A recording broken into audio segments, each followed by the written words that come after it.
국민의힘이 합의하지 않은 일정이라며 불참을 선언하면서 국회 본회의장은 더불어민주당 등 야권 의원들만 자리를 채웠습니다. 아무리 최고 권력의 비호를 받는 검사라 하더라도 죄를 지으면 반드시 벌을 받고 공직에서 배제된다는 법과 원칙이 살아있음을 보여주셔야 합니다. 탄핵 표결은 15분 만에 가결됐는데 재석 의원 180명 중 반대와 무효, 기권을 합쳐도 이탈표는 5명, 6명에 불과했습니다.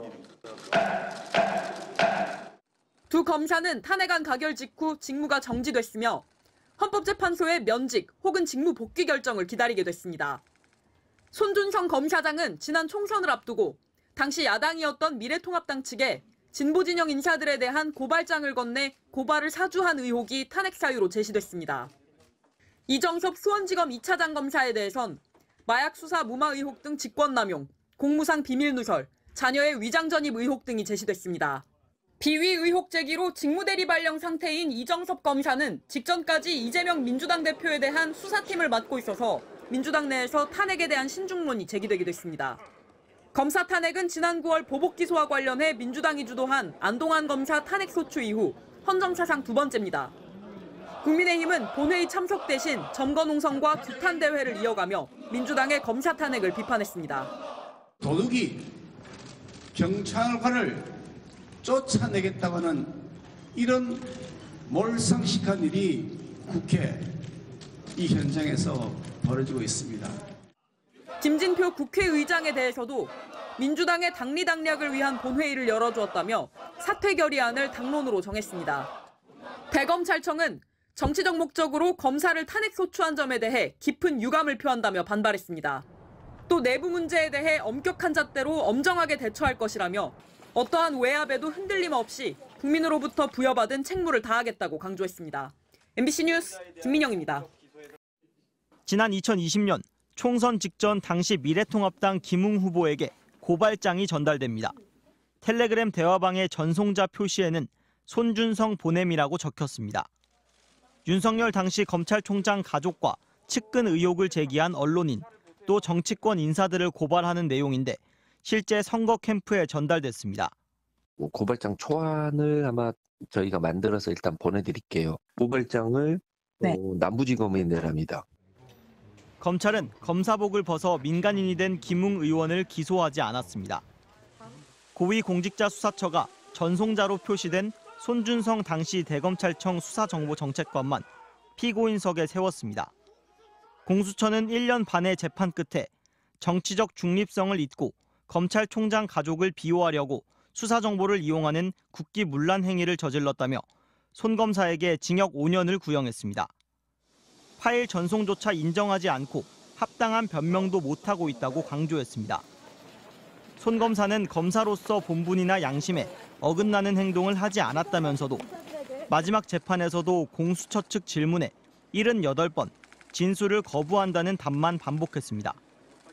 정치권에서 자신을 탄핵 소추할 예정이라 법정 발언이 불리하게 쓰일 수 있다는 이유였습니다.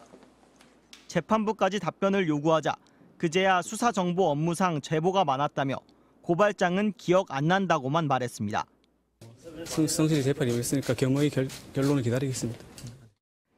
검찰은 지난 4월 손 검사의 비위를 찾지 못했다며 징계 절차를 끝냈고 9월엔 피고인 신분인 손 검사를 검사장으로 승진시켰습니다. 손 검사의 1심 선고는 내년 1월 내려집니다. MBC 뉴스 김상훈입니다. 지난 2020년 총선 직전 검찰이 일부 언론인과 민주당 정치인에 대한 고발을 당시 야당에 사주했다는 이른바 고발사주 의혹. 검사 출신 김웅 의원은 검찰과 당시 야당인 미래통합당의 가교 역할을 한 당사자로 지목됐습니다. 그렇죠. 그렇게 해서 그걸 아마 오늘 밝힐 것 같고 그래서 아마 고발장 초안을 아마 저희가 만들어서 일단 보내드릴게요. 자료들이랑 이런 것들 좀 모아서 일단 드릴 테니까 그거 하고 고발장을 남부지검에 내랍니다. 남부 아니면 조금 위험하대요. 어제 김웅 의원은 당시 자신에게 고발장을 건네는 등 고발을 사주한 혐의로 기소된 손준성 현 대검 송무부장 재판에 증인으로 출석했습니다. 김 의원은 제보자 조성은 씨가 공개한 녹음 파일에 대해 자신의 목소리는 맞다면서도 이런 통화를 했는지 기억나지 않는다는 발언을 반복했습니다. 그러면서도 통화에서 언급한 저희가 검찰 또는 손준성 검사와 자신을 말하는 것 아니냐는 질문에는 그럴 가능성이 낮다며 한사코 부인했습니다. 추궁과 부인이 반복되면서 재판이 끝나가던 무렵 재판부가 이례적으로 직접 증인신문에 나섰습니다. 재판부는 3차례에 걸쳐서 온 제보인데 다른 제보들보다 기억에 남아야 정상 아니냐고 물었고, 김 의원은 사실 나도 답답하지만 왜 기억을 못하냐고 물으면 할 말은 없다고 답했습니다. 이어 텔레그램에 남은 손준성 보냄이라는 메시지가 결정적이었는데 손 검사가 지인인데도 전혀 기억이 없냐는 재판부 질문에는 만약에 그걸 봤다면 조성은에게 보내지 않았을 것이라고 말했습니다. 재판부는 또 고발장을 어디에 낼 것인가까지 고민해서 제보자에게 의견을 제시했는데 몰랐다는 건 생각하기 어렵지 않냐고 물었고, 김 의원은 관할이 남부지검이어서 그렇게 이야기를 한 것으로 추정된다고만 답했습니다. 신문이 끝나자 김 의원의 변호인은 재판부가 너무 가정적인 질문을 많이 한다, 유죄의 심증을 가진 것 아니냐고 항의했고, 재판장은 김웅 증인은 핵심 관계자다, 검사도 됐다가 변호인도 됐다가 하는 게 재판장이라고 받아쳤습니다.